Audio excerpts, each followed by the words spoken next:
திருப்பதி கூட்ட நெரிசலில் 6 பேர் பலியானது குறித்து நீதி விசாரணைக்கு உத்தரவிடப்பட்டுள்ளதாக ஆந்திர மாநில முதலமைச்சர் சந்திரபாபு நாயுடு கூறியுள்ளார்.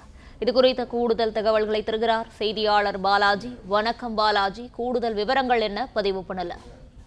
வணக்கம். திருப்பதி வைகுண்ட சொர்க்க வாசல் இலவச தரிசனத்துக்காக நேற்று கியூலைனில் காத்திருந்த 6 பேர் உயிரிழந்த நிலையில், கூட்ட நெரிசல் உயிரிழந்த நிலையில் இதுக்கான குறித்து சந்திரபாபு நாயுடு பத்திரிகையாளர் சந்திப்பானது நடைபெற்றது. இந்த சந்திப்பில் நீதி விசாரணை கோரி முதலமைச்சர் சந்திரபாபு நாயுடு கோரிக்கையானது எழுக்கப்பட்டுள்ளது. முக்கியமாக திருப்பதி ஏழுமலையான் கோயிலில் தரிசனத்துக்காக வரும் பக்தர்கள் விதமான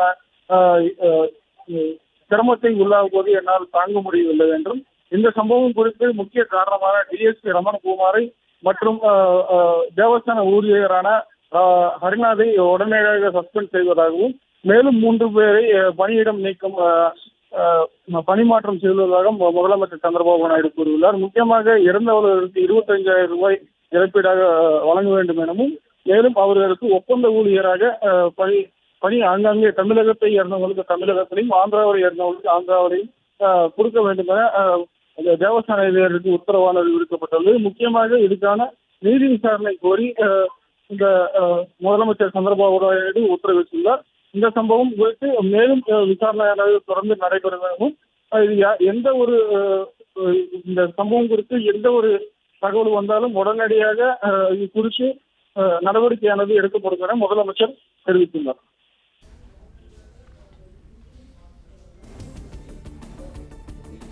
விவரங்களுக்கு நன்றி பாலாஜி.